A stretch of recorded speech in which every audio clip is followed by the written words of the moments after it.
The Alternative Digital. Real issues, real talk. Hi Rogers, can I ask you something? Shoot. What does corruption mean? Well, summarily, corruption is abuse of public power for personal gain or for the benefit of a group to which one owes allegiance. For example, when a public office is abused by an official accepting or soliciting a bribe. By the way, private people can be corrupt too, like bribing police officers to escape fines. Okay. So exactly how does that concern me? Well, do you pay taxes? I guess, yeah. What does that have to do with this? Everything. Because those taxes you pay are supposed to facilitate services you use, like water, electricity, roads construction, medicines in hospitals, name it. Okay, that is much bigger than I thought. But it can be stopped, right? Well, yes, it can. Although it may not be as easy as it sounds. And here is the reason why.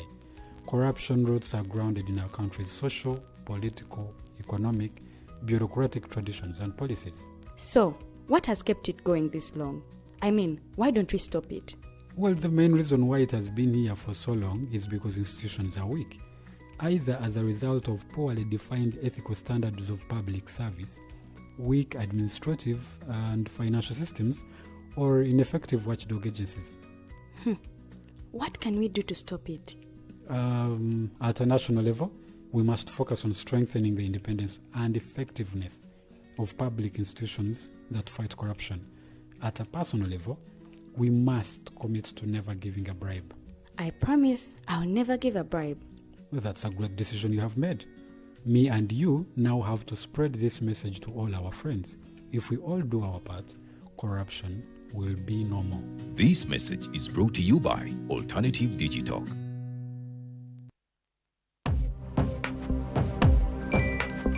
Go to the church, though. Tawali man, what's up? Man, can you imagine people just dump everywhere? Someone drinks water and throws the bottle wherever. Come on, Rogers. What else do you expect people to do with an empty bottle? Simanya now, recorder. Did you know that plastics take at least 450 years to decompose? What? That's a long time. Exactly. Because plastics are made out of a lightweight and flexible material that doesn't decompose easily. And plastics everywhere in the environment cause plastic pollution. What is plastic pollution now?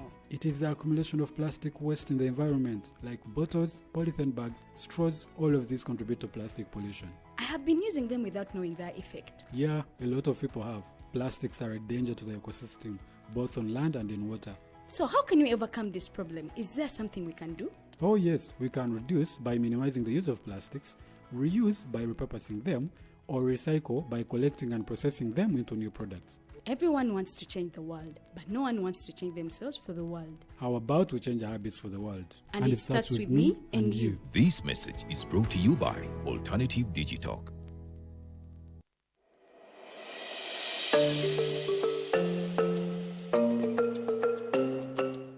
The Uganda National Museum, a place where unforgettable memories are created. Traditions are found and a connection to our pearl is reinforced. It is not only a testimony to the history of our nation, but also impacts knowledge of cultural and natural heritage to the present and future generations for their enjoyment. Through a variety of activities and exhibitions, we gather to discover our traditions and create new ones. The Uganda Museum is our country's cultural icon that makes it accessible for the next generations to come together as our story unfolds and represents the interplay of our country's past and present.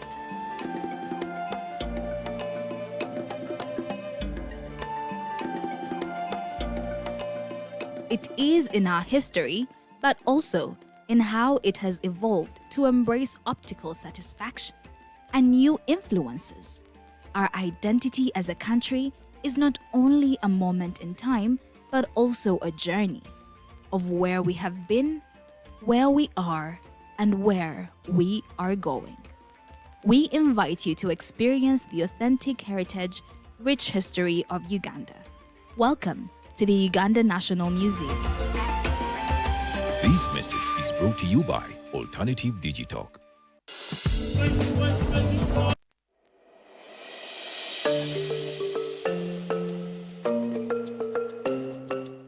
The Ugandan National Museum, a place where unforgettable memories are created. Traditions are found and a connection to our Pearl is reinforced.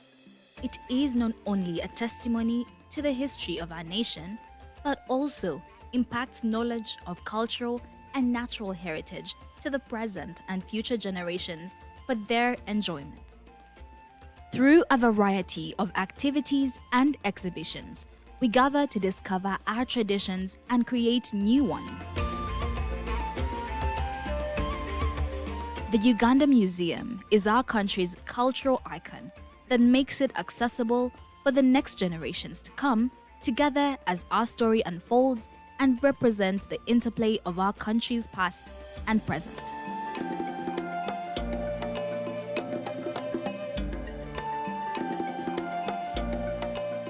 It is in our history, but also in how it has evolved to embrace optical satisfaction and new influences. Our identity as a country is not only a moment in time, but also a journey of where we have been, where we are, and where we are going. We invite you to experience the authentic heritage, rich history of Uganda. Welcome to the Uganda National Museum. This message is brought to you by Alternative Digitalk.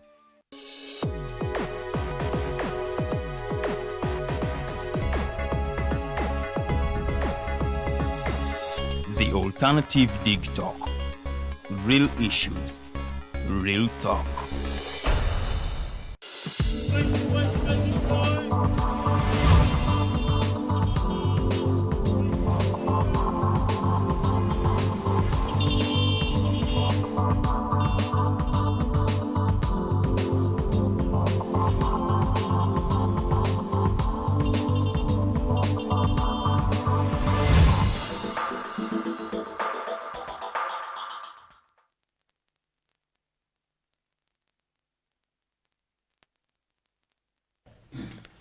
Okay, nkwaniriza nnyo gwe yakatwegatako era nkukulisaayo nnyo mu kumulamuko kwe tubadde nakwo program ekyali ya Mighty Drive era nga nze Omumbejja Luwedde Lilian tugenda kuba tutambula ffenna okutuuka ku ssaawa 4 ez'akalasamayanzi. Olunaku olwaleero nga bw'olaba set njawufumuko okusinziira bulijjo bwe tukikola era nga olwaleero tugenda kuba twogera nsonga za music bw'otya bwasobola okukyusa society mwe tubeera era nga nnyina aba country vocals Uganda. Kati bwenjogera ku music mpulira ddala nga kiva ku mutima.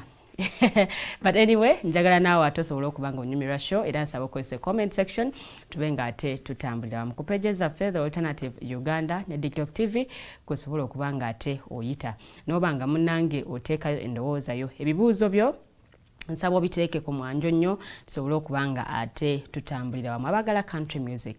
Bwe njogera ku country music abamu mulina engeri gye muddayo gye muzaayo emyaka emabega n'osooka wejjukanyaamu ku movies z'olabye oba butya bwe mwayambalanga ebimu mwabikoppanga bukoppi naye ate bo bano bakiyimbira ddala n'owulira ddala nga ate music akutuuse ku mutima. So bagenda kuba batubuulira olugendo luno lwatandika lutya era ensiika eno bagemazeemu myaka emeka. Tugenda okuba nga tutambulira so kansooke ntwala omukisa okwaniriza abakulu bano ate basooke batulamuseeko n'oluvannyuma show yaffe tube nga tugitambuliza. Omanyi bagala ladies first kati kantandike n'omukyala nkwaniriza olunaku olwaleero. Nange nsanze okubeera wano tusanze nnyo okutwaniriza. Okay. It's a pleasure. Rita Maria era member of country vocals. Okay. So gwa ayisaamu eddoboozi liri esseeneekerevu. Waliwo ayimba besi era ayimba besi nja mutegeera already namuwulidde dda nga aseka naye kati nsobola okumanya ayimba besi yaliwa. But anyway, welcome to the show. Akati kankwanirize ssebo naawe sokolamuse kuba tulaba. Nange nsanyusa okuba wano ku The Alternative Show. Amakya g'olwaleero amannya gange nze Robert Mugabe nga nange ndi member mu country vocals kuviira ddala mu ntandikwa n'okutuusa kati. Ojja tubulira concept yavaawa naye ntegedde nti gwayimba bass kakati akwanirize naye mukama wange. Mwewale nnyo kutwanirizaako ku makya ga leero. Amanya nze Enoch Ssembatya. Anange nze omu ku basatu. Tuli basatu naye ye fefes. Naye mabega tuli munaana. Kusinga kuwana. Ati gwe ngambe gwoyimba tena gwoyimba soprano. Tena. Aha. Okusinga. You see how I could tell? Anyway. So you're a musician as well. I wanted to be a musician. Lwakuba kyafiiraawo wakati. Waliwo ekyafiiraawo naye nali njagala kigezaako. But anyway, welcome to the show. Tugenda kuba mutubuulira how the journey started. Kati engeri gy'ogamba nti waliwo okuva mu ntandikwa. Kantandike naawe idea neevaawa. Well, twaliwo okuva mu ntandikwa n'omukulu ono yakwata akibuusizza. Mukulu Enoch. Akibuusizza amaaso. But nonetheless, idea, no, I brought up the idea of country vocals. I have grown up on country music. In around 2012, nali nafuna accident eyatwala olugalo luno lwolaba. Nerukutulako. Okay, besides this, it was a bit of a challenging year, one of the most challenging in my life. Okay. So mu budde obwo nga sirina kye njagala kukola. It was more of a state of depression. So nga nsiwaka sirina kye njagala kukola, and the only thing that would give me comfort was listening to country and soul music. So okuva mu kuwuliriza nenjagala ate nkiyimbe. Naye ng'ate olwo ng'owulirizaani okusinga? Of course nali mpuliriza ba Jim Reeves, Kenny Rogers, Dolly Parton. Kati okunzija mu state eyo, it is music yali country music, country and soul music kyekyali kimpumuza ebirowoozo to help me forget everything that had happened within that period. Naye ng'ate era nali mu kanisa ey'abalokole awo ku Liberty Worship Center awo e Lugala ewa Pastor Namutebi.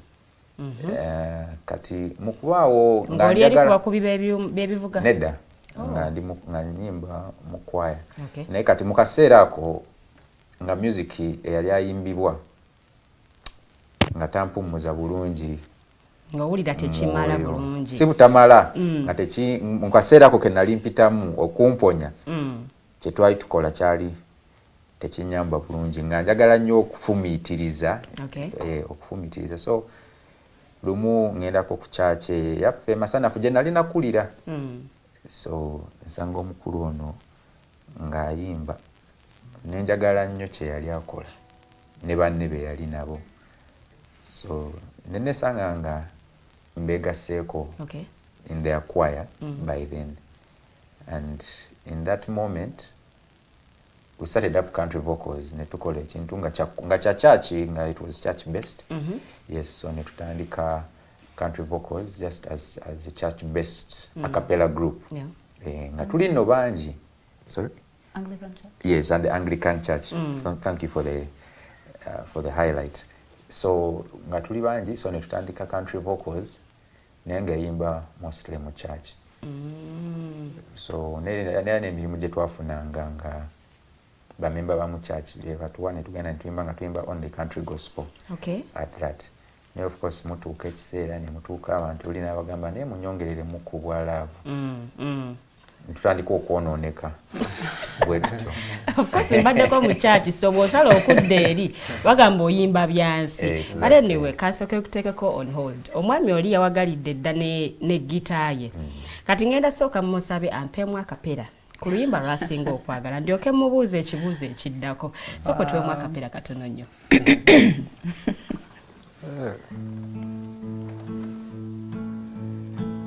Ngenda kufimba olumanyikiddwamu. Back through the years I go wandering once again, back to the seasons of my youth. I recall a box of rags someone gave us, and how my mama put the rags to use. There were rags of many colors, and every piece was small, and I didn't have a coat, and it was way down in the fold. Mama sewed the rags together, sewing every piece with love. She made my coat of many colors that I was so proud of. As she told the story from the Bible she had read about a coat of many colors. Just before then she said, perhaps this coat will bring you good luck and happiness. And I just couldn't wait to wear it, and Mama blessed it with the keys. My coat of many colors that my mama made for me, made only from rags, but I wore it so proudly. Although we had no money, I was rich as I could be. In my coat of many colors my mama made for me. Wow, netubukubira waggulu nnyo, but anyway, nyongera ate okubasiima n'ekyo kye mukola. Oluyimba olwo bw'olukubye, what came in your mind? Like, what was in your heart, sorry? In my heart, country music is about storytelling. Kyensinga nze nga mwagalako. Stories zaabwe zinkola ki? Zinewuunyisa. Okay. Like, ennaku zino kizibu nnyo okufuna omuyimbi kati ng'olwo lwe tuyimbye it's coat of many colors. Naafuna ekintu nga kiri simple naye ate era n'akijjamu story nga y'amaanyi. So kyekimu kinjagaza oluyimba olwo. Okay. So why country music? Nawulirako rock and roll and then mpulirizaako R&B, wali we turappingira ennyo. Why country music? Ngera we nkugambye stories ate nga ziri educative, ziri inspirational, so nange nenjagala okubeera part of something like that. Okay, so from way back naye wali muyimbi? Okay. Omwami agambye twali mu kwaya Masanafu eyo. There's a church there. Nkyagirimu ne kaakati. Era najja kumanya mu church wavaamu ekintu wakisuulawo oba? Tukyali mu church up to now. Nkuba n'ennanga, so ebivugo bimanyi. Bimanyi. Okay. So tekiri nti ate ekyewuunyisa ekisinga okwewuunyisa nti emirundi egisinga ffe abayimbi bwe tugenda ne tutandika okuyimba love, ate oluusi kyakise tuvaamu zitandika okutulaba nga ate abavudde ku mulamwa. Yes. Naye ate ffe ewaffe they still welcome us. But ate oluusi ne batuwa n'emirimu gamba embaga zino mulimbeko zino event Wednesday kugamba bakyatu welcominga nga abaabwe tebatulaba nga abaayonooneka. Okay. Njaga kwaniriza omukyala atubulire how she joined the group. Nenzanyo, thank you so much. How do I join the group? Before even I joined the group, way back, nesanganga music gwe nsinga okuwuliriza oba music gwe nsooka okuwuliriza nga nkola ekiro nga nsoma, it was country music. Ate nenzira mu buto nasanga tapes around.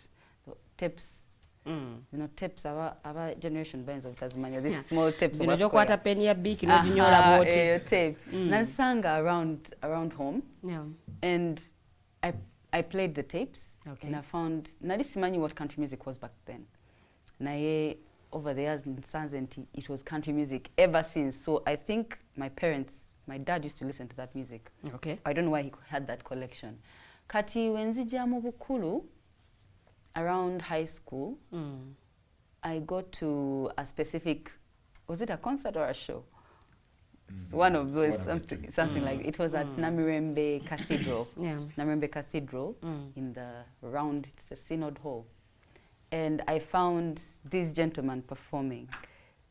And you had more people. So all of them were there and they were performing. And I was mesmerized. I don't usually go for shows, but this was yemukwezi na soko genda ko na genda ne mama wange. And nembalaba nga bayimba nengamba, wow. Nali sikiroza ko kuba joining up, but I wanted to be in their space okulaba bana abantu bayimba music gwenjagala okuwuliriza buli kaseera. Gwen connectinga naye. And shortly after, mwalimu omukyala mu group, Kathy, and I think you'll tell your own side of the story. Naye nga Kathy introduced me to them. Era nabo ne bansaba okuba joininga. Okay. Never joining in that time. And ever since it's been country music, purely country music. So mu kuyimba ko kuno ne bwe wali owuliriza music oyo ku tape. Gwani gwe wasinga okwegomba? Oba ani yayimbanga n'owuliranga ke akuyimbidde mutima? Era kino nkyogera nnyo oluusi amanya saaga kwata naye there is that specific family bagiyita the McIntyre. Yali Reba McIntyre. Era ng'ayimba ku Dusty Road and a bus that used to take them to school. Nga Enoch wagambye stories ezo. Nga ntula nenziwuliriza n'okawuliriza gye kaakoma.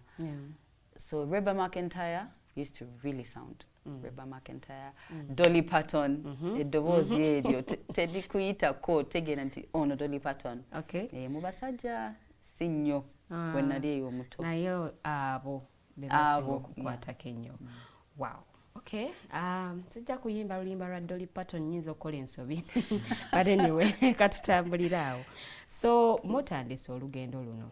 Country music in Uganda. Mu idea eyo mu kitegedde eri ebweru ayimbibwa. Idea mugirese mu Uganda. How was it at the start? It was very tough, I should say. If we had, excuse me, kitegerekeka eri omuyimbi. I've had a bit of a cough, but I'll be fine. So I should say it has not been a smooth journey. Terubadde lugendo lwakaweweevu. Terubadde lugendo lwakaweweevu. Era singa kino twali twakitandika nga tunoonya tutumu kubanga tunoonya sente twandibadde twakivaamu dda. Nti kati si kya sente. Sente ze zitunoonyeza tetwazinoonya. Okay. Yes.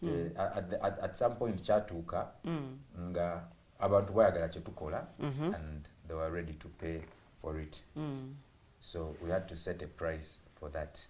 Naye muntandikwa because country music tamanyikiddwa nnyo wano mu Uganda. Yes. That's for a fact. Era bw'onoonyereza nnyo abamukola bayinza okubula, you may not get them off head. So kyali kizibu era n'abantu era batuguzanga naye bye mukola ekisooka bagamba byabakadde. That is the first statement. Bagamba music wabakadde. Two, music wabazungu. Naye nga ate ffe kye twali twagala ate kye kyali kitunyumira. Naye ate mu buzibu bwakyo libadde essomo ddene.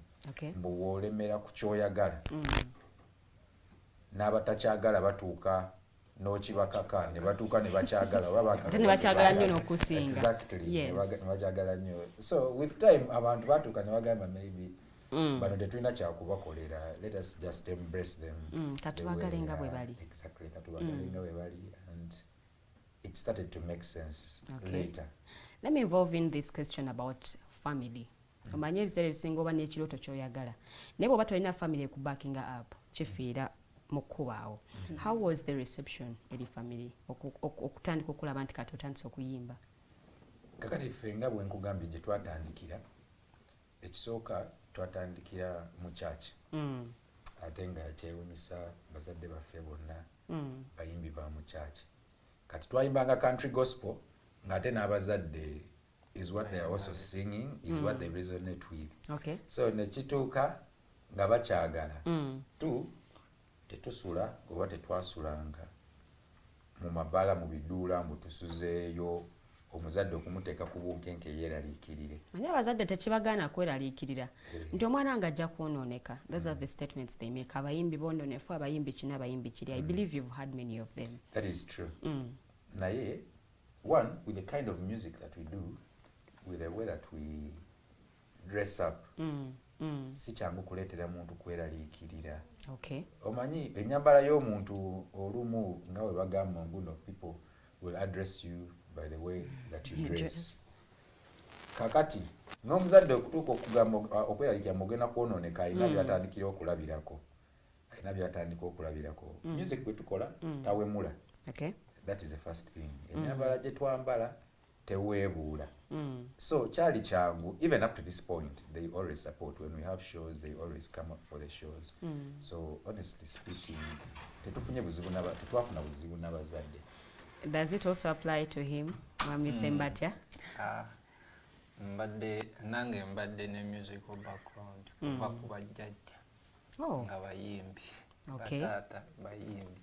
So bwe natwala direction eyo balina kushinga butushinzi. Olwo ekitone kino kizuulira ku myaka emeka lwomanya nti kakati awo kituufu ndi muyimbi oba nsobola okuyimba? Oba bw'onoojogera bajjajji balabalamu. Natandika okuyimba bwe nzijukira obulungi. Nali mu Sunday school. Kati nga bwe nkugambye ba ankozi bange ba anti bonna bali mu kwaya. So kati bampita ese Enoch leero vaayo mu Sunday school ogenda kukola ki? Ogenda kufuuka altar boy. Akwata omusaalaba. Bwe nalabamu emyaka kyalinga around 2003. So from then mbadde nga nayingira kwaya nentandika okudevelopinga ekitone ekyo. Oh, okay. So n'ebivuga bino ba uncle bo be bakuyambako oba nabyo weezuula wekka noga okay, let me try this and try this and try this. Ebivuga byo tebaabikuba nnyo. Ebyo byo kwali ku yalinga interest yange okuyiga. Okay. I've been in church. Naye oluusi music ono akusukkako. Nobanga the time you give emisomo oba oliawo teyenkanankana and the time you were music. During holidays babagala ku church, rehearsals, presentations, every stand and everything. How was it for you? Somehow hard. Kuba kikukatinga off some of the things. Mulansonga buli time gy'obeera nayo obeera ogamba ngenda mu rehearsal. So kati emikwano egimu ojye kutulako like kubanga kujye kutulako but obanga atalina budde bwagyo but nawe nti kyanyambamu kuba saagetinga nnyo mu bintu osanga nandigenze mu misango egimu ate nga kitegeerekeka ng'omuvubuka omutwe oyo yang tomanyi nsi bwetambula bw'ogetinga into bad groups of people oyinza okwesanga ng'oyonoonya obulamu but since nali mu church ate mu kwaya ng'etwala nnyo obudde bwange so neki avoiding any other things bye nandigenzeemu. Okay. Ng'ojjako okuyimba mu church wayimbako ku ssomero? MDD oyo yabeerangayo bakuyita mu kwaya? Amasomero kirabika ge naliko tegayitira nnyo MDD. Tebyaliyo nnyo. Yeah, okay. Maybe once in a while naye ate yo neekuumanga nnyo obutabeera nnyo mu abaali twagala bamanye nti oli muyimbi. Okay. Nga njagala nnyo okubeera nnyo mu bitabo kuba the other time bwe mba siriyo mu gundi mba mu music kati ate bwe ngenda ne kusomero nembeera mu music nga biyinza obutanyumira bazadde. Okay. Miss Rita, kakati nzize bubwo ozuula ddi omanya ddi nti kaakati nsobola okuyimba?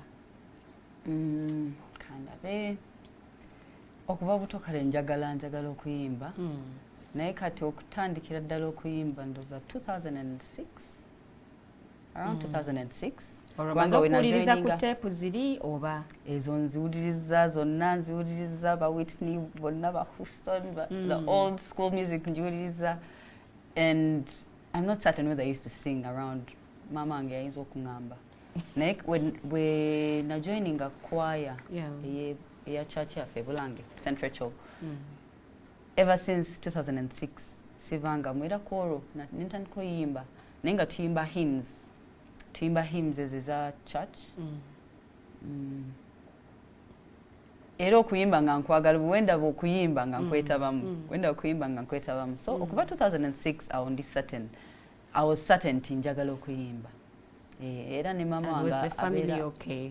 My mom ayimba nnyo ayaga nnyo okuyimba era naye abadde mu foundation ya church ayimba mu choir so era ennyimba ze zayimba zi classical music and hymns mweyo engeri kati ne family jajja naye yali ayaga nnyo okuyimba so it's also kind of a musical family. It is a musical family. Okay. Era they are till to date very supportive. Nti kayimba chike mufulumiza kati okay kati mkolewe muti so family generally were very supportive. Era mbebaza nnyo very supportive kubanga rehearsal space bajitu ate batawana ngama alero baoganye nnyo. I think music rehearsal takes a lot of space, not only physical space but also space, hearing space to yimba ne to ekiro mainly but kola rehearsals ezo. Okay. So space bagituwadde. We don't have any problem from family. Naye era kibamu nti naye music will it break even mukola country music kale munatuuka ddi wali but it's a matter of time and performing our art n'okugitegera bulungi kye tukola. Okay. But family has been really supportive. Yeah. Okay, Mwami Ssembatya atuwadde akayimba akamuva ku mutima kakati naawe nsaba nkuwe omuzindaalo otuwa akayimba ako kowulira nga bw'okayimba kakwatako nnyo. Okay, oluyimba ngendo yimba baluyita Give Me the Roses, luyimba lwaffe twalufulumya mu COVID time. Robert has the perfect story for that COVID time, but then at that point twalwala ffenna naye I think he yalwala nnyo COVID and yalwala COVID era nalowooza nti ayinza okuyitira yeeyo and so we got oluyimba olwo n'aluyiiya ne lumujjira n'aluwandika n'aluyiiya and now we recorded it as a song. Luyina ne video on our YouTube page. Ngendo yimba kati it's called Give Me the Roses. Okay. Era kyemmanyi fena tusolo resonating naro through the words. Okay.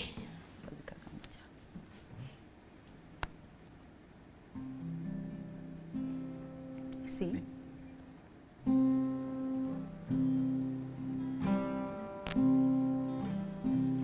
It might be today, it might be tomorrow, I don't know when, but I'll be gone from here. All the tears you cry, I won't hear a thing. If you don't show now how much I'm into you, give me the roses, tell me you love me, don't wait tomorrow, it might not come, tell me you love me, don't wait tomorrow, when I can't hear nor see you moan. Give me the roses, tell me you love me. Don't wait tomorrow, it might not come. Tell me you love me. Don't wait tomorrow, when I can't hear nor see you as you moan. When I can't hear nor see you as you moan. Wow, actually that song speaks volumes. Yes. When I get to hear it. Tulina abantu betwagala, betutagamba nti tubaagala, naye n'olinda okufa. Nojja ne statement nga mpanvu bweti. N'obikula mpapula ku mpapula okwongera okukakasa omuntu ono nti wali omwagala. So endowooza oluyimba buluwulidde bulungi nnyo. Omuntu muwe ebimuli bye ng'akyali mulamu, musiime ng'akyali mulamu. So tutambudde. Oluyimba olwo bwe naluwulira ne lunkwatako nti tuba n'ebirooto bye twagala mu bulamu. No, take, at this age I want to be this. At this age I want to reach here. At this age I want to do this. Naye otuuka emyaka 3 nga byonna bye wawandiika mu tayimu eyo nga tonnabakwasako n'ekimu. Nsaba munkubiremu oluyimba olwo kwe gampulire nga nange emmeeme kakkanya kuba kati nze nsabye. Wow.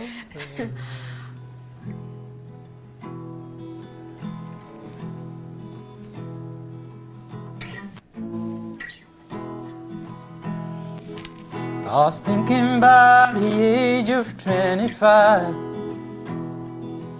I'll drive a car of fish tank, a little girl in a white, exotic beers with friends on Friday nights, and then the bathroom with my dog and a glass of wine. Gamble with my peers just to pass the time.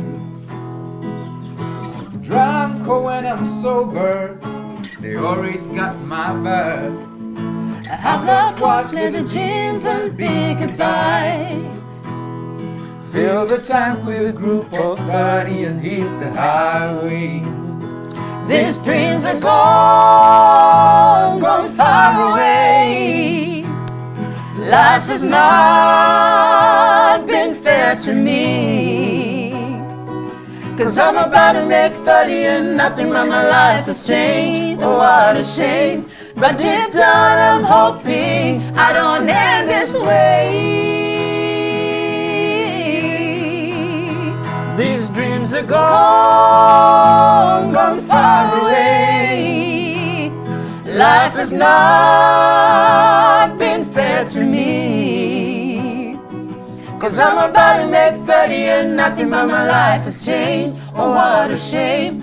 But deep down I'm hoping I don't end this way. Wow. Ndowooza otegedde. Tuba n'ebirooto bingi, emyaka gino jambe wano ntuuke wano naye ng'otaddemu. Walugyeyo olwo. Oluyimba olwo. Nze Justin nze nganze. Naye ddala nga kituufu ebigambo bino bitandise otambulira mu bulamu bwange. Nti at 25 nali mbaze nti wano I'll be married, simanya nja kuba n'abaana, simanya biki nkyatambuza bulamu nga nzikiriza Mukama. Essaawa zino. But anyway, kati okuyimba kuno tuvudde kati mu music oli ow'ekkanisa.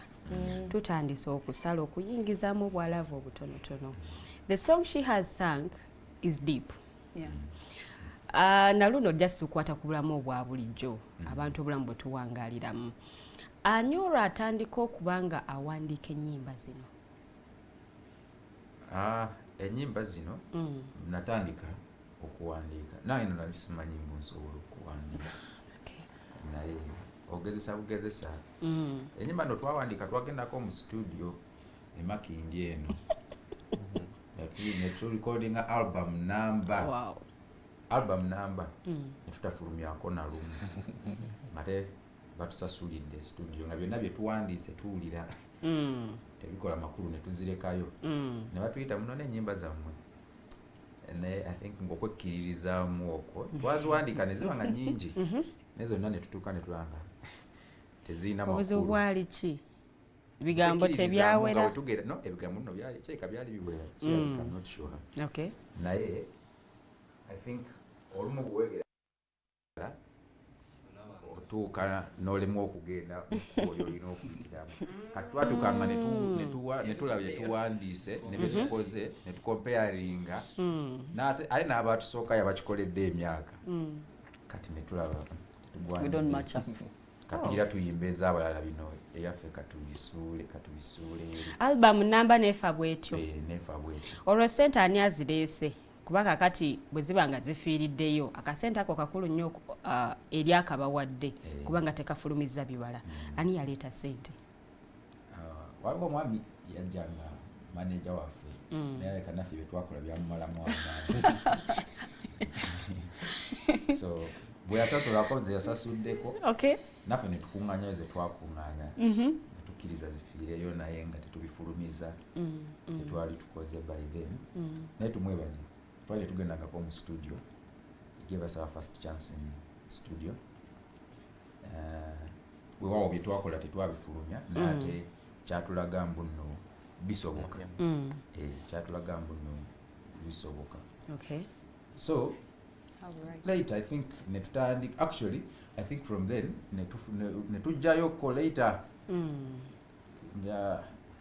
tweyiyaiye netugamba katujjayoko I think akayimba kamu netujjayo Sweet Mama from that album it was actually the only song I think we picked from that album netugamba katumale gagezesa luno munange mu kulugezesa ne lukwatayo kati nekituwa amaanyi ag'okwongera okuwandiika n'okufulumya so ngambaawo nempandiika on a random topic nga bwowulidde gino yakye mbadde ngenda okubuuza nti ennyimba z'owandiika emiramwa gy'owandiika kugijjawa emiramwa it is just ebintu ebibeerawo mu society gye tubeeramu kati nga naye wojja wano n'otunyumiza olugero lwo fe tulufuulamu luyimba ennyimba zonna ezisinga zetufulumiza zetuwandiise they are real life experiences bantu bye bayitamu oli najja n'atunyumiza bunyumiza tugamba kale it makes sense katuwandiikemu oluyimba bweruti so oli awandiika topic I write sometimes the topic then I bring to the team netubeera mu rehearsal create the melodies oli ateera okukola ku bya melodies z'oluyimba nze nfuna just structure najja n'akola melodies Rita najja na editing wano tekino tekinyumye tukyusemu bwekiti so mukikolera wamu nga team it is teamwork okay kuba nti ffenna tuwuliriza oba tusabye obuyimba bwe twagala ne butunyumira kakati naye kankuwe omukisa naawe otuweeyo olulwo olukwatako nze ngenda kukola nawe nakugambye mbunu nze wentandikira okukola music nawulirizanga nnyo music owaba Don Williams Kenny Rogers ye music eyankoleranga era bwe tuba tutuuse ku performances era emirundi egisinga ezange zitambulira eyo oluyimba remember when but anyway sooka otuwa olulwo Down the way where the nights are gay and the sun shines gaily on the mountain top, I took a trip on a sailing ship, but when I reached Jamaica I made a stop. But I'm sad to say I'm on my way, won't be back for many a day. My heart is down, my head is spinning around. I had to leave a little girl in Kingston town. Sounds of laughter everywhere, and the dancing girls sway to and from. I must admit my heart is there, though I've been from Maine to Mexico. But I'm sad to say I'm on my way, won't be back for many a day. My heart is down, my head is spinning around. I had to leave a little girl in Kingston town. Down at the market you can hear ladies crying, while on the heads they bake. Accurate salt official nights and the rum is good any time of year. But I'm sad to say I'm on my way.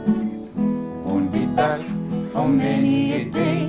My heart is down, my head is spinning around. I had to leave a little girl in Kingston town. Sad to say I'm on my way. Won't be back for many a day. My heart is down, my head is spinning around. I had to leave a little girl in Kingston town.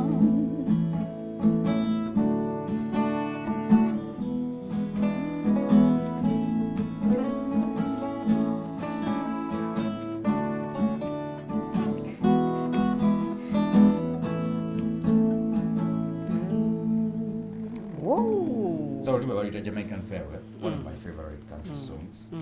Remember natandikirako okuyiga country music. So lumbolera nze ng'omuntu. Okay. Bw'oluwuliriza oba bw'oluyimba lukwatirako ddala. Lunkwatirako ddala ne bwe mba nduyimbira gye tubeera eyo maliza lubakutteko tebabitegeera abamu bye tuyimba because kuba ebigambo olumu bya byakufumiitiriza nnyo naye nga te I love it. I love it, one of my favorite. Okay, Mwami Ssembatya, moment ki eyo nga muli oba nga mutandise oba nga mutambudde gy'otasobola kwerabira since the journey began? Nyingi. A moment ogamba awkward moment. Any. It can be any category, I guess. Gye twali tutandika nzijukira waliwo twetwagendako ku performance, one of the performances zasooka twagendako bakiyita Theatre La Bonita. Okay. Twaliyo yali ki? It was celebrating Celebrity night ya Paul Jingo. Paul Jingo. Yazannyanga nga Barnabas. Kati bali batuyise ku curtain raising performingako. Naye kyesirabira is the reaction of the audience. Singa bali mu bbaala bali bagenda tukuba obucupa. Oh no. Really? Like oba twatuuka audience yali siye yaffe. Abantu nga tebategeera bye tuli mu kuyimba. Ne bagamba muveeyo. That is one of the moments just tasobola kwerabira. Kituwa okuyiga nti olina okumanya w'oyimiridde. Prepare for the audience going for. Olina okumanya w'oyimiridde n'okola ki n'oproducing accordingly. N'obawa ekisaanidde. Okay, so kyatakugambye nno ku issue eyo kyatuleetera n'okukyusa erinnya. Twali tweyita Country Vocals International. mulaba mukikubye waggulu. It was our very first performance. Actually, it was our very first performance out of church. Not our first performance, but our first performance out of church in a big audience. So ferinnya lyaffe twali tweyita Country Vocals International. Naye ne wano mu sound check wonna baleka batuuka ne balaba bano oba bazikola ki wano kati. Era nga wagambye sorry twakimbuuzizza naye nange olunaku olwo era oba kukimbuuza kyembadde ngenda okugamba ekyo kyennyini era omuvubuka oyo sinza mwerabira linnya. I think akyali omu Ebonies yali MC bali bamuyita Kalisa. I think the name is Kalisa. Lyeryo already ku list kuli bali bamuwadde erinnya Country Vocals International. Yali asuubira bazungu. Tetwakitegeera naye yatuuka okutwanjula. Nagamba audience, let us welcome the local country vocals. Ngatefe twagayo ya Country Vocals International. Ne bambi nga ne yatulese Paul Jingo. Yali wabweru naye mulugunya. Wabano nalese baki. Kale, I think at that time why now obuyimba obutonotono bwe mwali mukoze. o mwayimba ngazaba already album mwaganyo gifulumya n'okugifulumya. By then tried to tunalooza nabyo recording. Oh. It was before. Okay. Natwakatandika I think like a year or so or even less. Natwakatandika. Nenga mwali blessed ate ne muyingira n'awanene. Abantu ne babawulira. Naye yali. It was too much too soon. Twatandikira wanene.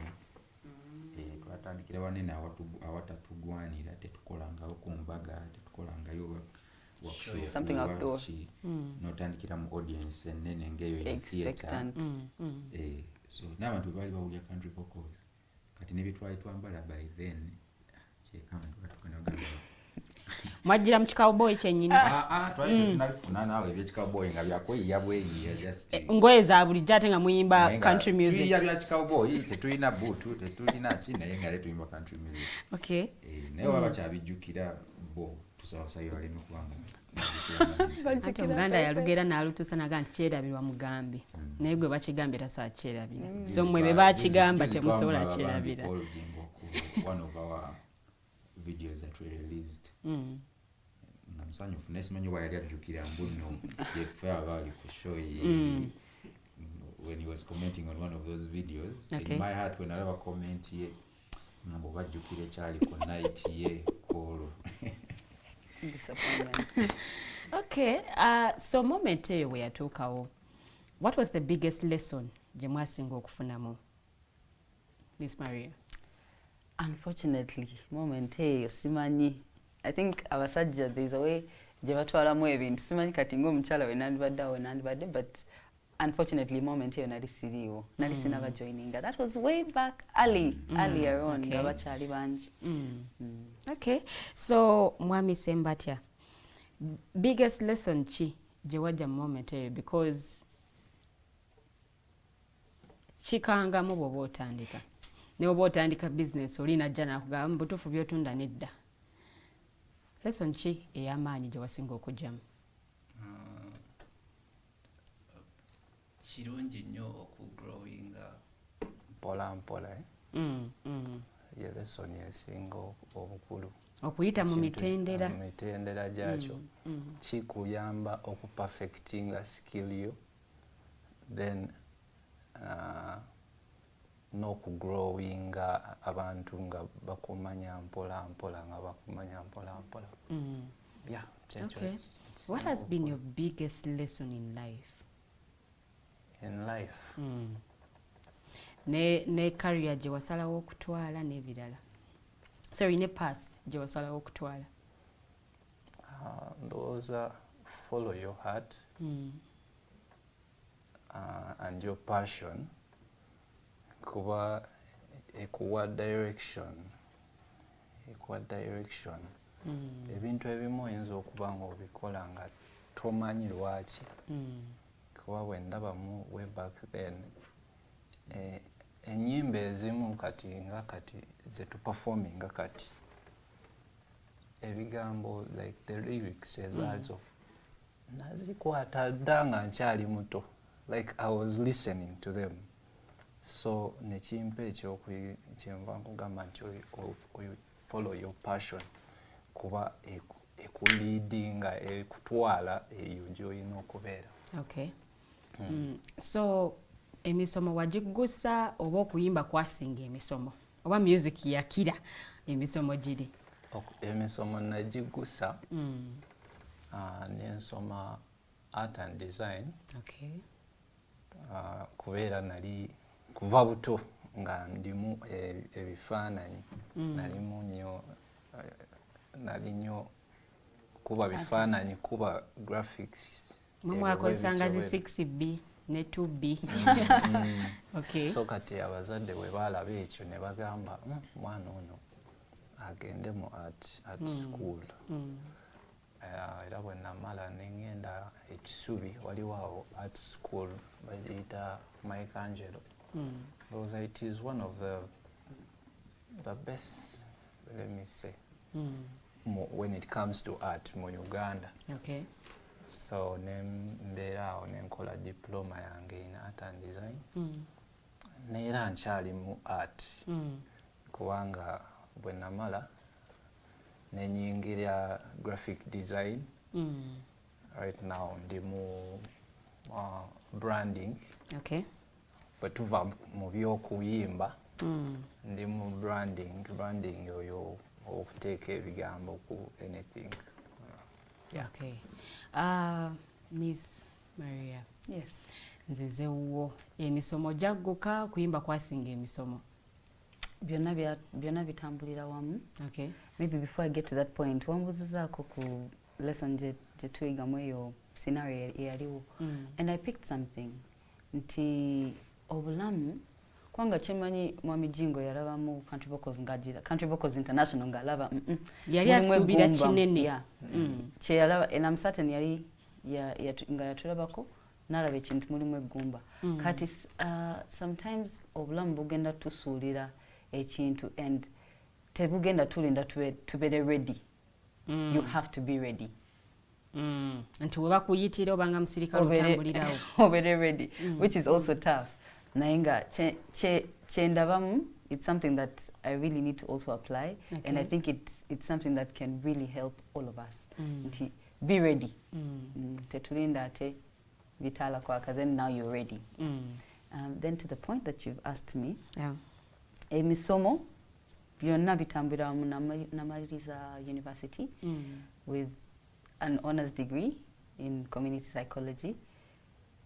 Era when namaliza nentandika emirimu mbeera nkolera mu NGOs mainly in camps, refugee camps and different community programs. Yeah, so byonna bitambulira wamu nti office daytime, not music nighttime, but office daytime, music weekend. Or sometimes you get some time and you see music during the weekdays, but office. So byonna bitambulira wamu. Okay. He didn't fall far from what he's doing, or from the music. Ekikyo kyawukanamu a little bit. So how do you balance the two? No, olina okubeera ng'oli serious nnyo n'obulamu bw'ensi eno bwe tukyogera.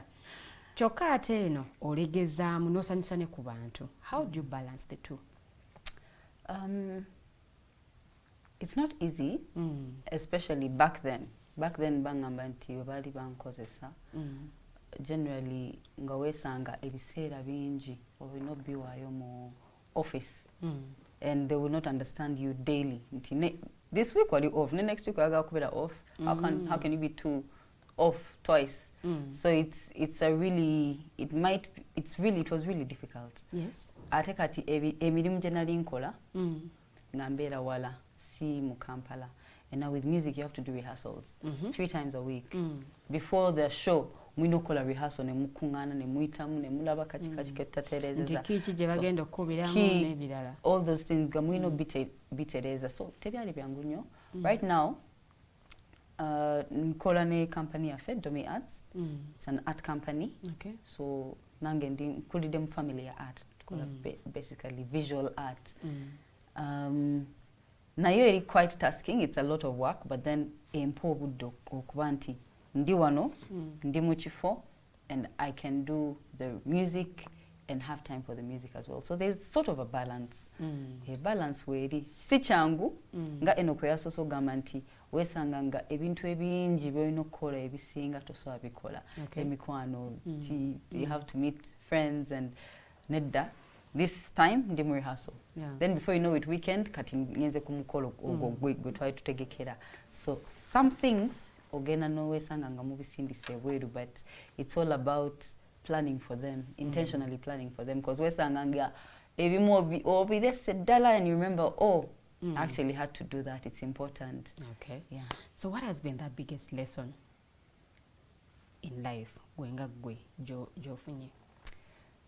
The biggest lesson, wow, picking a watch, yes. The biggest lesson, one thing, chendaba, I usually take it in 3s. One thing, when you have to do something, show up. When you're called to do something, show up. Show up confused.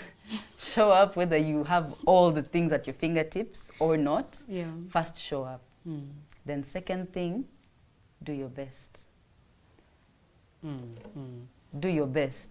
Your best might not be to the standard of the highest person in such a state. Nae, show up and do your best.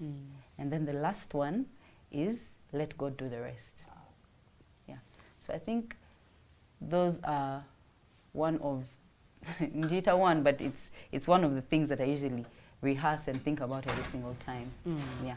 Okay. Mwami Robert Katinzize uwo. What is that thing that drives you as a team? Chintu cheche ekibavuga okusigala nga mugenda maaso. Entandikwa Mwami Ssembatya gitunyonyodde tebyali byangu. Mugenze ku stage abantu kale tebaba receiving engeri gye mwali mwagala baba receiving. So kiki ekibavuga okusigala nga mutambuza olugendo okugenda maaso? Bintu nga bibi ebituvuga. One is passion. Kyetukola tukyagala. Okay. Tetwakigenda mu nnyo waliwo yatusindikayo. So buli webawaawo ekitusobyeko tetulina gwe twekwasa except ourselves. Okay. So for every performance that we have, tutula, but instead of what would be reviews, we celebrate the successes for every performance. Okay. And we make fun of what didn't go right. Tukireka nekitatubeera nnyo ku bwongo bwe twatunyumya wano ekyatutuukako kola bonita. It's now just a funny experience. Tetwaddawo muno so at the end of the day we pick the lessons and we move on. So ekisinga obukulu is passion. Then ekyokubiri kati ate ffe twafuuka baluganda. Okay. Ours is more now as a family. There is so much chemistry amongst us. Okay. Mbu kituyamba mu tewabaawo nnyo obukuubagano bwa sente, bukuubagano n'okugamba nze lwaki temumpa kukola kino, lwaki temumpa kukola kino. We speak about things openly. Asobezza tumugamba osobezza n'atakitwala personal kumutima. Oba tebanjagala bampala nakwanga kati ekyo enewaffe tekiriyo. It is open talk. Okay. It is open talk. So kituuka ne kituyamba nnyo buno temutuuka ku stage nga waliwo. It is rare kutuuka ku stage waliwo yazze nga anyiigidde.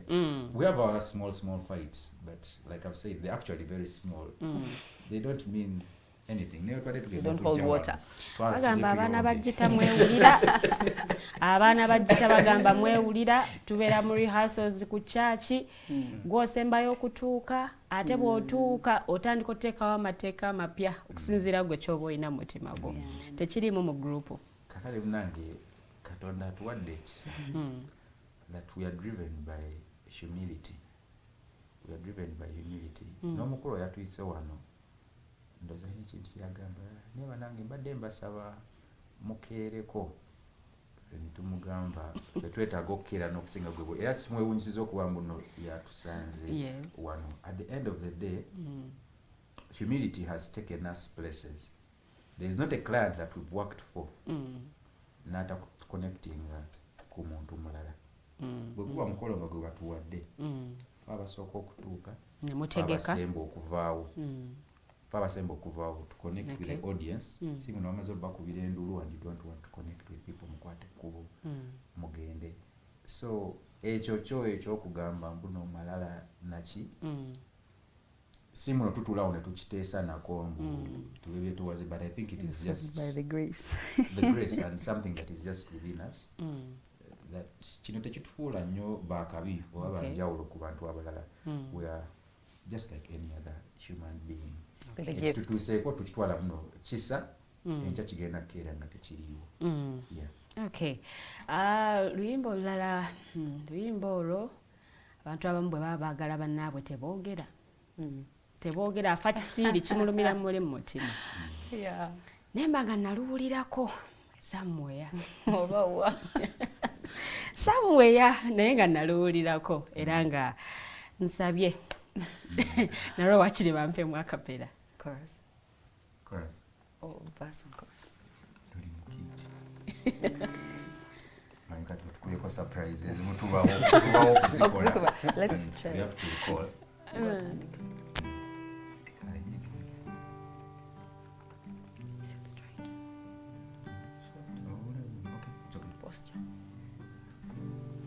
I wish I told her. I wish I told her, see, that I loved her. I thought she'd see and read the signs, but I was wrong. She said she loved me, but I didn't show it. Now it's too late to draw her back to love again. I wish he told me that he loved me. He said, you see, I read the signs, but I was wrong. He said he loved me, but he didn't show it. Now it's too late to love again. Oh, my crazy heart, how could you do this to me? Yet she's the girl, she's the girl of my dreams. Of my dreams. I only wish I'd done it better than this. Now it's too late. It's too late to love me again. Oh, my crazy heart, how could you do this to me? Yet she's the girl, she's the girl of my dreams. Of my dreams. I only wish I'd done it better than this. Now it's too late. It's too late to love me again. Hello, ulidde. Omuntu yenna ng'olina omuntu akubira mu mutima lwakuba bakitandika by'abakazi tetwogera. But anyway, ndowooza akayimba mukawulidde bulungi nnyo. Crazy Heart. Lwe luyimba olwo. Ze nnyimba ebbiri. Zo waakiri kale. Naye nazisanga eyo. But I was surprised nti muli bannayuganda. So, jana eno nga bwetambudde ebisoomooza bibaamu. Yeah. Okukeepinga group wamu n'okulaba nti mutambulira ku kirooto kyekimu si kyangu. Naye Mwami Ssembatya, kusoomoozebwa ki oba oliawo kwe musanze since the journey began? Since the journey began, kusomooza okunene is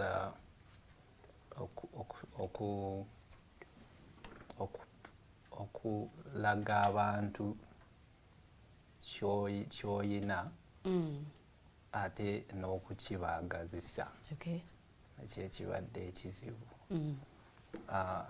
Ennaku zino music aliwo, according to the music aliwo.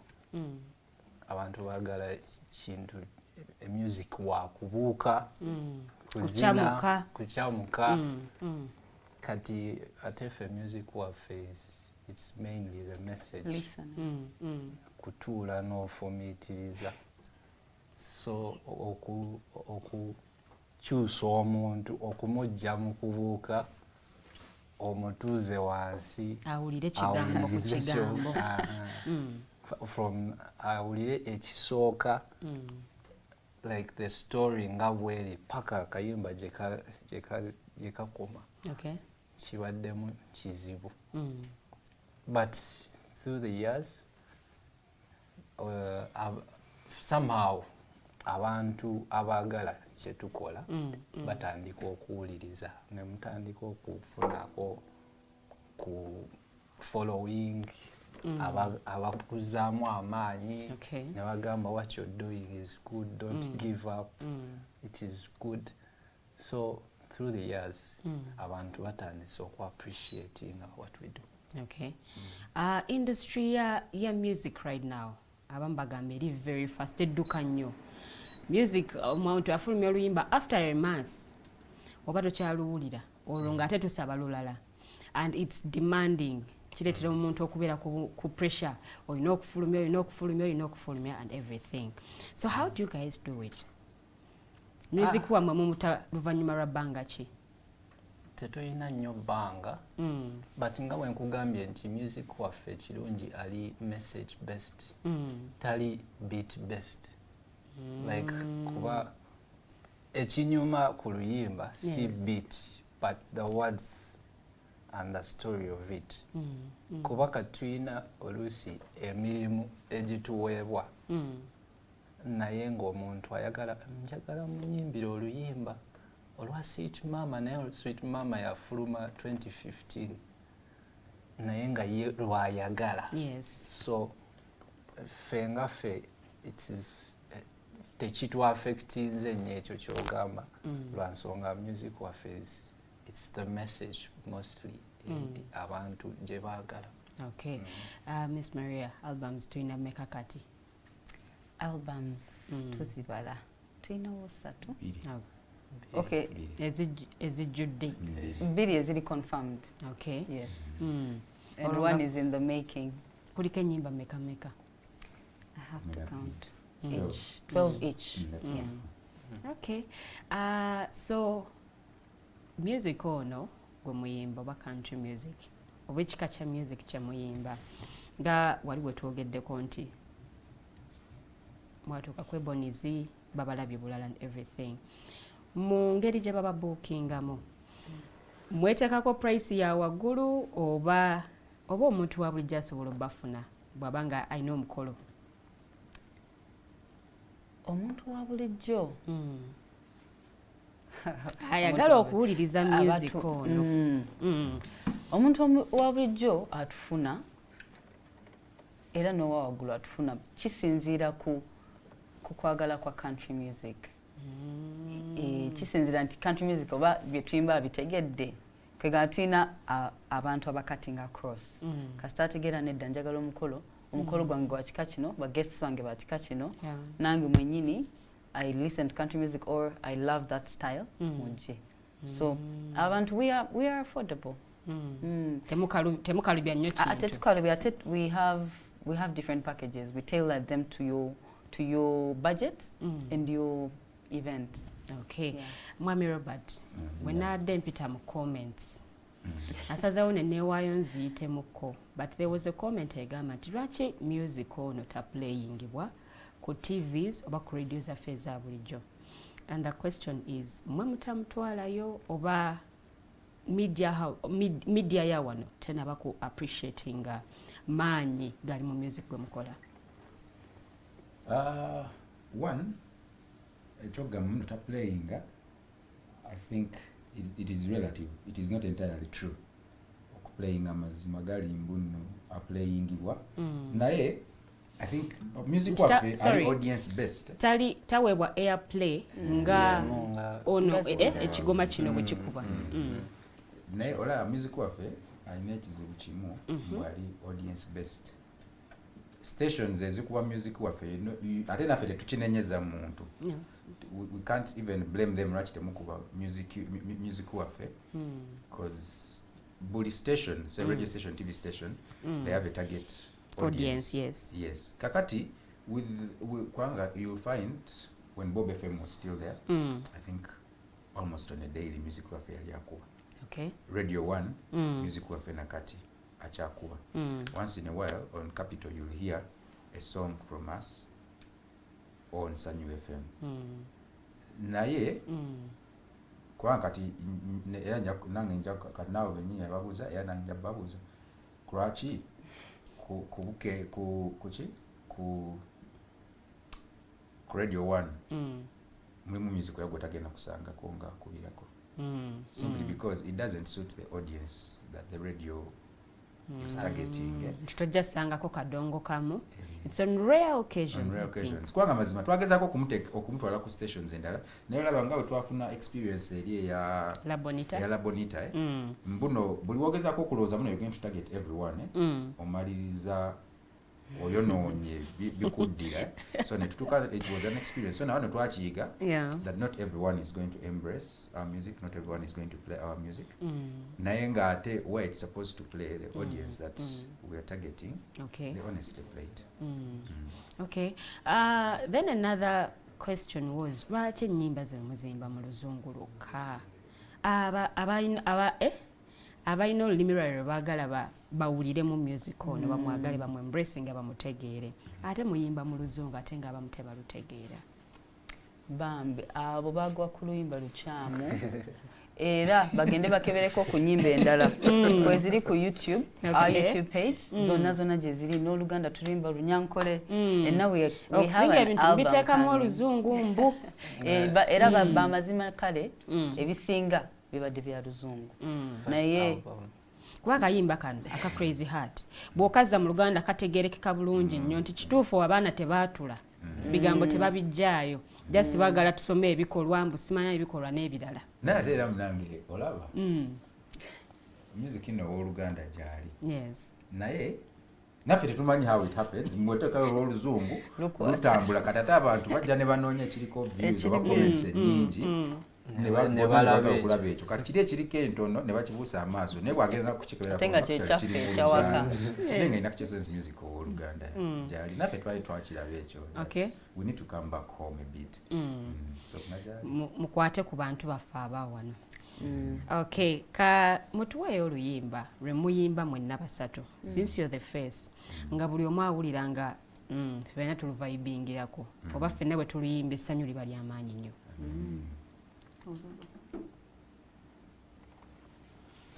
then later on mujja tuwa audience racing okwagala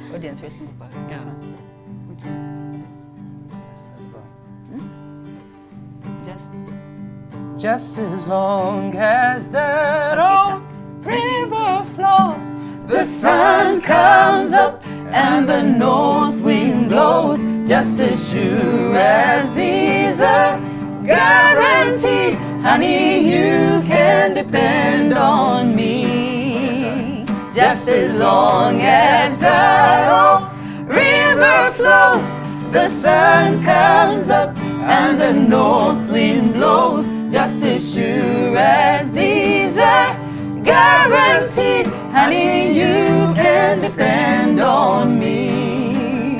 This day and time, lovers come and go, and it seems there's no one left to hold for so many. When the morning comes around, oh boy, you can bet this old boy can't be found. Just as long as that old river flows, the sun comes up and the north wind blows, just as sure as these are guaranteed, honey, you can depend on me. Just as long as that old river flows, the sun comes up and the north wind blows, just as sure as these are guaranteed, honey, you can depend on me. Honey, you can depend on me. Honey, you can depend on me.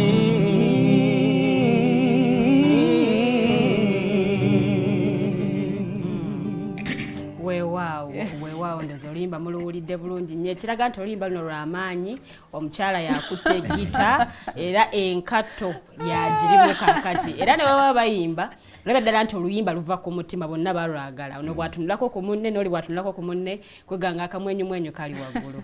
But anyway, as we continue the show, what are those achievements ze musobodde okufuna mu kuba nti kati muli kibiina kimu akasente ko kayingira kikulu nnyo ekyo okukimanya ng'oggyeko okuba nti kintu mwakikola mukyagala but birungi ki ebyo bintu ki ebyo biri tangible bye musobodde okufuna? Ebimu ku bintu ebiri tangible fe twatandika okuyimba nga tuyimbira bwereere ekkanisa n'esiima n'ebawa engalo nga nno fe abeteekamu ne transport naki ne tutuuka ekiseera nga batuwa transport duli yali yabwerere ne tutuuka ekiseera nga tuyimbira nga batuwa transport agenda gye tugenze ekitakyasoboka ennaku zino not because twatuuka gye tulaga naye I think it's also part of the journey of growth. Until someone attaches a monetary value to you, you can never know your worth. So n'abantu ne bwe batuwa nga tetusoose kubuulira muntu muwendo n'abatumanyi. I think bwe bakuba essimu, the first question is mukyajiga sente mmeka. Tekikyali kya muli ku lunaku luno mujje. Omanyi ne lulinga abantu oli mumukoledde ku bwereere n'agamba banne wowe anoonya abayimbi naye abaana bange bakolera bwereere bakolera bwereere gwe kasita obawo emmere. But that narrative has changed since. Okay. Bwe tutuuka ne twekanga nga mutuuka nga ekitundu ky'omwaka kiramba, all the weekends are fully booked. Okay. It is already a sign of growth. Ngate mbuna abantu bookinze naye ngate it is booking that is going to come with a monetary value to it. Kiraga abantu they are already appreciating. It is already a sign of growth. Okay. Yes. So to us tutukane tukiraba nga at least waliwo eddala etutambuddeko. Twava ku kyokuyimba music ow'abalala kubanga kye twakolanga edda. Mwava ku kyokuyimbira abantu bemumanyeeko wano ababiri abasatu. Kuyimbira abantu ab'enjawulo.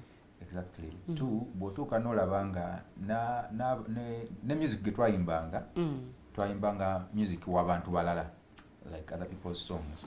Naye okutuuka okuba nga tutuuka performance nga playlist ejjuddemu ennyimba ezaffe ngaffe. Looking at the following that we've also grown organically, ng'ate bantu, there are people of value in society. Tutuuka ne tulaba nga in actual sense there is real growth, kituwa amaanyi naffe ate okweyongerayo. Okay. Mulinyeeko ku nnyonyi okuperformingirako mawanga amalala? As a group, no. As individuals, yes. Okay. Yes, as individuals, yes. But as a group, not we're yet, looking forward but to we're it. looking forward to it. Oh, okay, that is awesome. Kakati music ono ayogera eri abantu era abantu barelatinga naye mu ngeri emu oba endala kusinziira mu mbeera gy'olimu, omenyese, oyagala vibe and everything. How have you used the music gwe mufulumya okuleetawo enjawulo mu society? Kantandike naawe Mwami Ssembatya. Ndowooza engeri gye tukikoze ekyo is being inspirational mu kutandikira ddala mu lyrics. Okay. Lyrics ezizzaamu amaanyi ezoogera ku real life situations eza bulijjo. Ndowooza y'engeri gye tukikozeemu. Okay. Okay. Mwami Maria, nakyagala kwongerako? Yes, nsobola okwongerako okwo nti music waffe okulaba nti tutuukira abantu in different mu biseera ebyenjawulo. Tulaba nti ebigambo nga Enoch Wabudde yeyongera okukyogerako nti ebigambo twagala ku making sure era to making sure nti tuyimba, it might be a live performance, but it's very vital for us to ensure nti omuntu ebigambo bye tuyimba abiwulira. So positive. Not only even this, yes, the message true, naye n'oku nenyimba the way of singing nti ekigambo kivaayo nti awulidde, yes, give me the roses, tell me you love me. Oluusi tuba tuyimba ekintu kiyinza okubulira omwe, we want to see that kiri clear nti okiwulidde ddala so that kikutuukako ku mutima. Apart from the lyrics ne Robert yayogedde nti we're looking forward to inspirational, and as we sing the worship and praise, then we want to also inspire. Okay. Not just kuyimba ku nti one song down. No. Twagala nti message ki eri mu luyimba etuuse eri omuntu. Etuuseewa. Okay. Mwami Robert, do you also want to add on something? Maybe I would only add on how our music has impacted. Nga bwe nakugambye kuva mu ntandikwa. Nze nganze music alina state gye yanzigyamu. Like I told you in the beginning. Yeah. And I overcame that state because of music. Bantu banji betu performingiddeko, I think you've seen, if you've gone to see on our channel, a couple of performances that we've had. And people are carried away in the moment of the music. Betugenda okuyimba on a Mother's Day and we sing the sweet mama. I'm sure you've seen people carried away in the moment. Abana nga bali ne bazadde baabwe. When you look at the song Give Me the Roses, like Rita wabadde agambye, mu message erimu abantu bangi batuse ne bakiraba okutwala ebimuli ku muntu gw'otabiwadde nga mulamu. Tebiyamba. Abatala tabifuna. Tabikwatako. Yes. Wawuli oluyimba nga Fagon Dreams. Omuntu ategeera mbu tekitegeeza ku myaka 25 oba olina okutuukiriza ebirooto byo. Mulimu ababitukiriza ku myaka 4, ku myaka 5. Tekitegeeza mbu nno ogwemu essuubi olw'okubanga waliwo ababitukiriza ku 25 nga gwe tonnaba. Nga gwe Mukama yategeka kwana. Exactly. Olivugire emmotoka esooka. Era bw'ogenda n'olaba mu comments abantu abasinga batuuka nga they resonate and connect with most of these songs because of the message in them. So fe tutuuka ne tulaba nga actually this music is having an impact indirectly or directly to society. Okay. Luyimba kyolwo audience lwebabanja oba lwesinga okwagala. Ne mma mumaliriza okuyimba. Bajja baga kale waakiri luno mu luddemu. Era lwero lwa Give Me the Roses. Pozinga nawo tugamba tuluddemu. Or Give Me the Roses. Abantu balwagala. But I don't know if that is what you tugenda tuddamu awo nga tunatera okuwunzika naye omuyimbi yenna bw'ayimba mwaka gumu 2-3 waliwo abayimbidde omwaka emyezi ne tuba banja concert.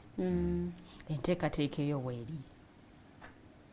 Tulina shows tetunategeka nnyo concert because kirowoozo tekinnajja oba tebannajja zibaddewo. Okay. Nandi kati wakaba ffe wano mu Uganda concert tulowooza omuntu ategeka cricket oval gye tuyitanga concert.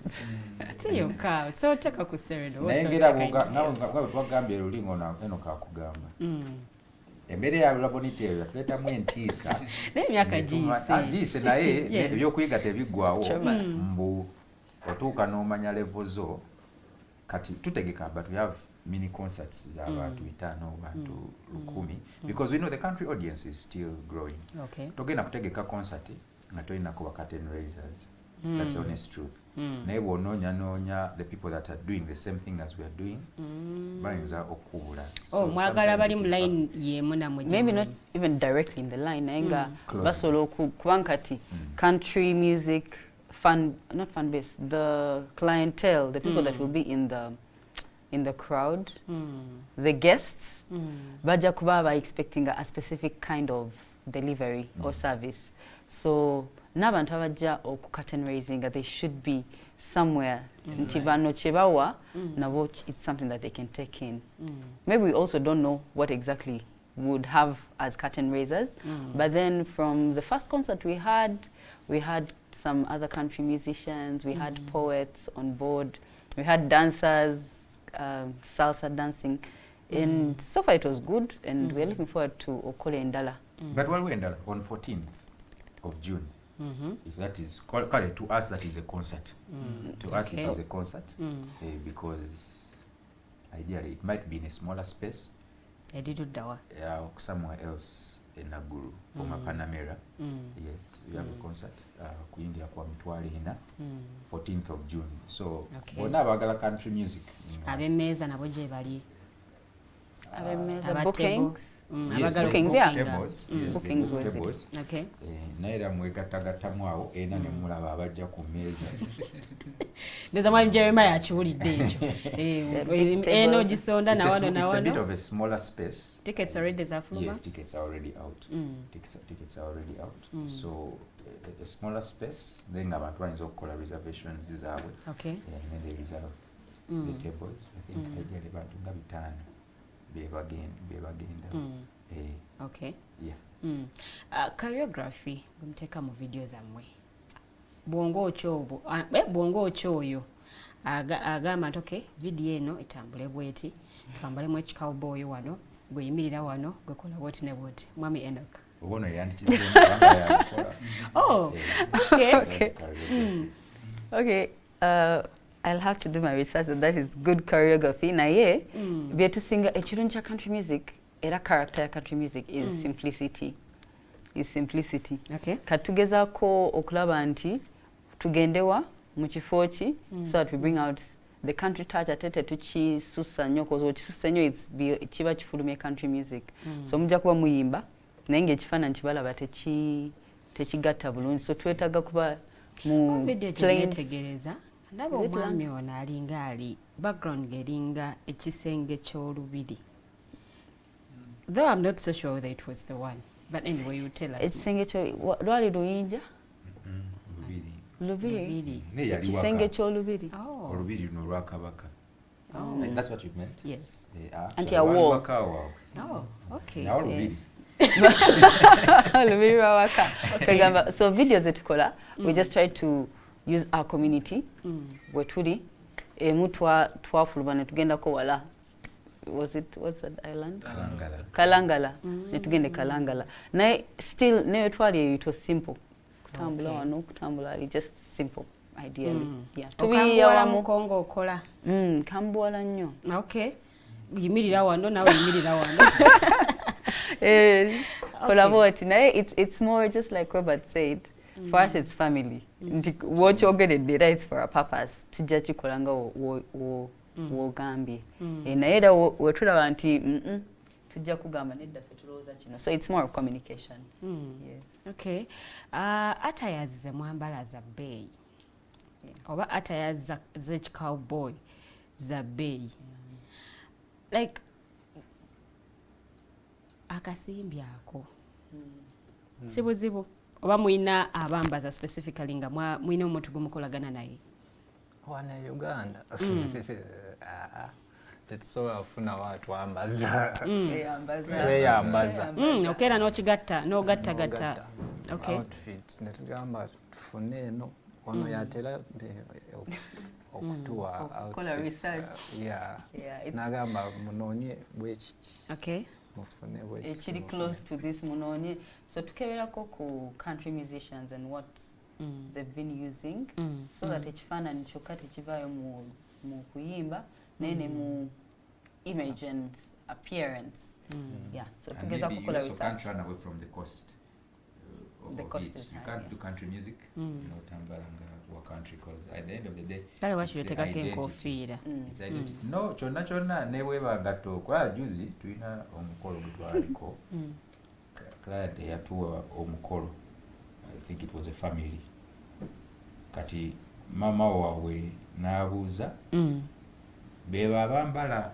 ebigatto n'enkofiira because that is already an identity olina ngamba bebo na stamping a based on the dress code kubanga ye nga ina we yali abalaba but kimwangwira okurelating kubanga mwe basoose okulaba nga mwambadde boot of course they don't know that these are just boots bo nga bomanyi njogera abantu baffe they relate to it as ebigatto so at the end of the day the cost does not become so much of the problem kubanga kyekituweesa emirimu yeah so we incorporate it in our budgets okay planning mu Uganda muno mulimu abaana obooli awo ababalabye ne beegomba kyemukola mufunyeeyoko abaana ababatuukiridde in person ababasaba okubaguidinga oba n'okubeegattako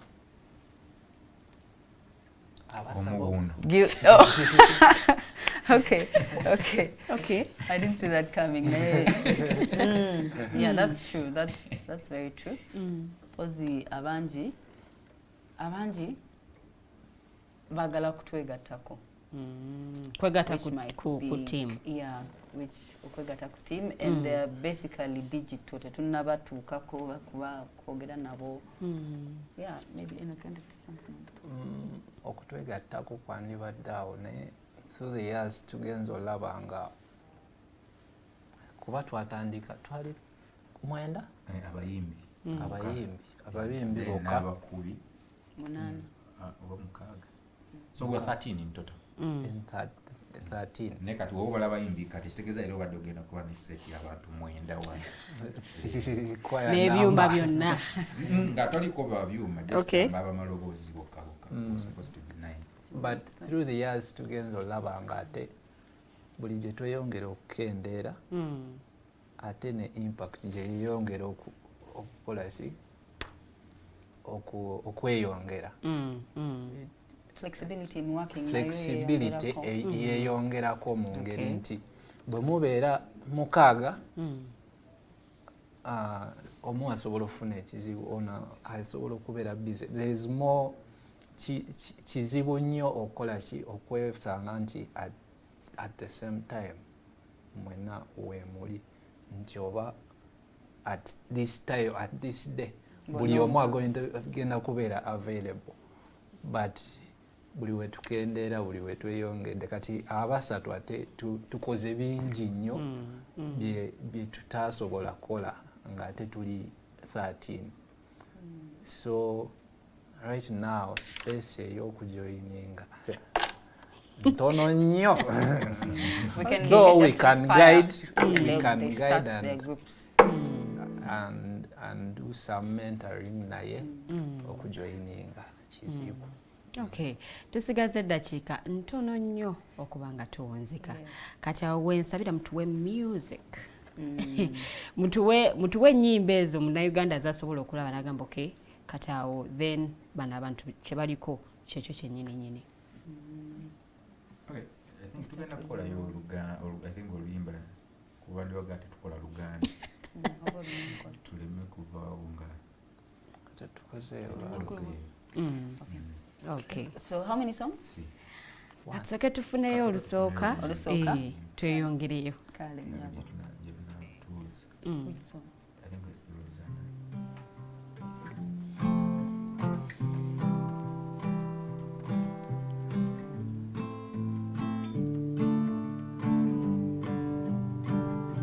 Namulaba luli mukatale muyenga newunya obulungi bwe nalayira okumuwondera ekiba kibe naye nga nfubye Kangube kantobe mpangule omwana ono siraba mulungi mulala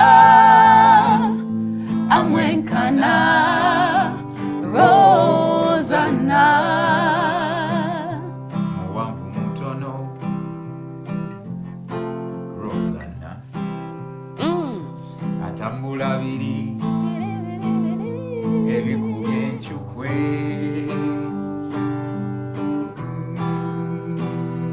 okumuwondera ekiba kibe naye nga nfubye kati Kangube kantobe mpangule omwana ono siraba mulungi mulala amwenkana Rosanna Kangube kantobe mpangule omwana ono siraba mulungi mulala amwenkana Rosanna siraba mulungi mulala amwenkana Rosanna.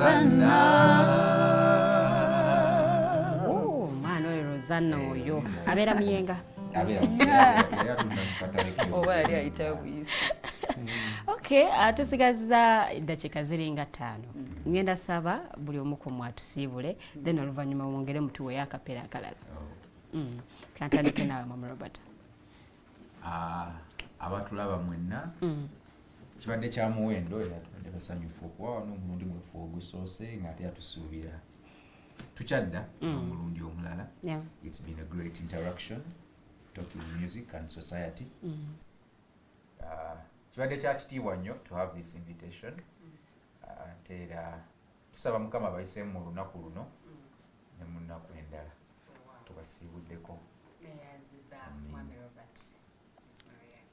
tweyanziza nnyo. Thank you for having us.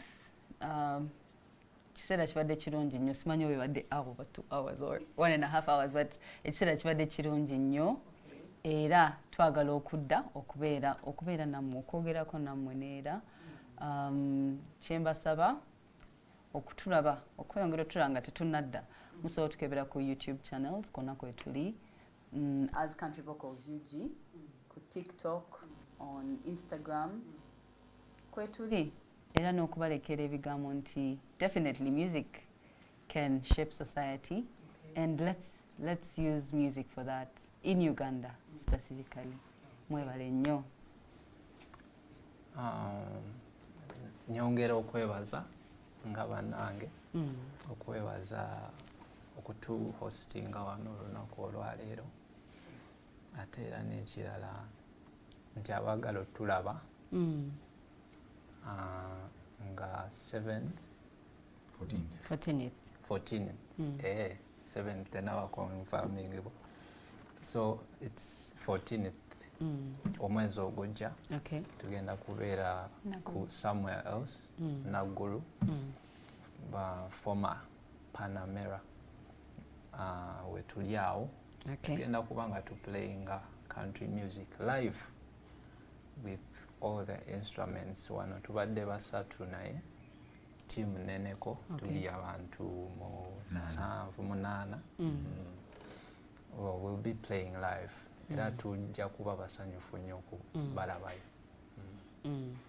Okay, baga music mmere ya mwoyo, so omwoyo gwo guteeketeeke okubanga ate obaako oluyimba lw'owulira, naye nga tugenda kubanga abakulu bano batusiibuza ate oluyimba, tube nga munange tweyongera ate okunyumirwa. Gwatambudde naffe to the comments ezisinza okujja zibadde zeebaza bwebaza, bamu badde bagala kumanya oba muyimba ennyimba z'Oluganda, n'ekirungi abakulu bazzeemu ebibuuzo bye mubadde muweereza oba bye mukomentize. So tugenda kuba tuwunzikira wano olunaku olwaleero. Nze Omumbejja Luwedde Lilian, era nga abagenyi bange ab'olunaku olwaleero mubalabye bulungi nnyo. Mwami Ssembatya Enoch, Mwami Maria, ate ne Mwami Robert Mugabe.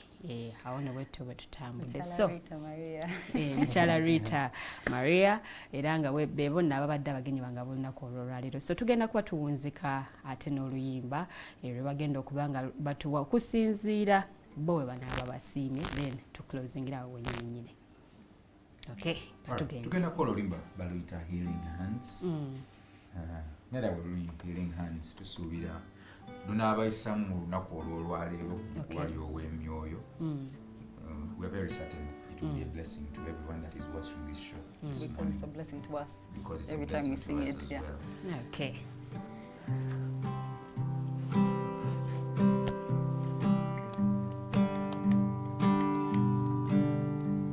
My grandma and grandpa had wonderful hands, calluses and waiting bends. They taught me where there was love, there was always a way. And the picture of the two of them has seen me through a lot of years. They were there when I reached out to them, and they're in my life today.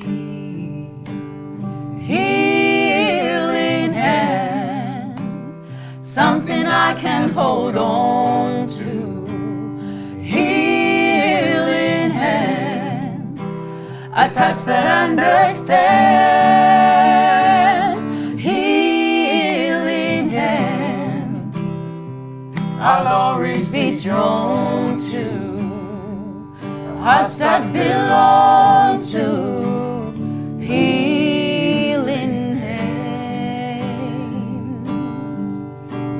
And I may worry so to see the kingdoms come and go. We've seen enough to know it's only love that lingers. Learning how to live can take a lifetime. We gotta lend a hand to this troubled world before it slips right through our fingers. Healing hands, something I can hold on to. Healing hands, a touch that understands. Healing hands, I'll always be drawn to. Hearts that belong to. Healing hands, healing hands, something I can hold on to. Healing hands, the touch that understands. Healing hands, I'll always be drawn to. Hearts that belong to. Healing hands, hearts that belong to. Healing hands, hearts that belong to.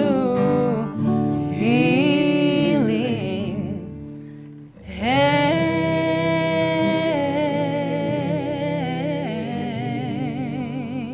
Ooh, thank you so much.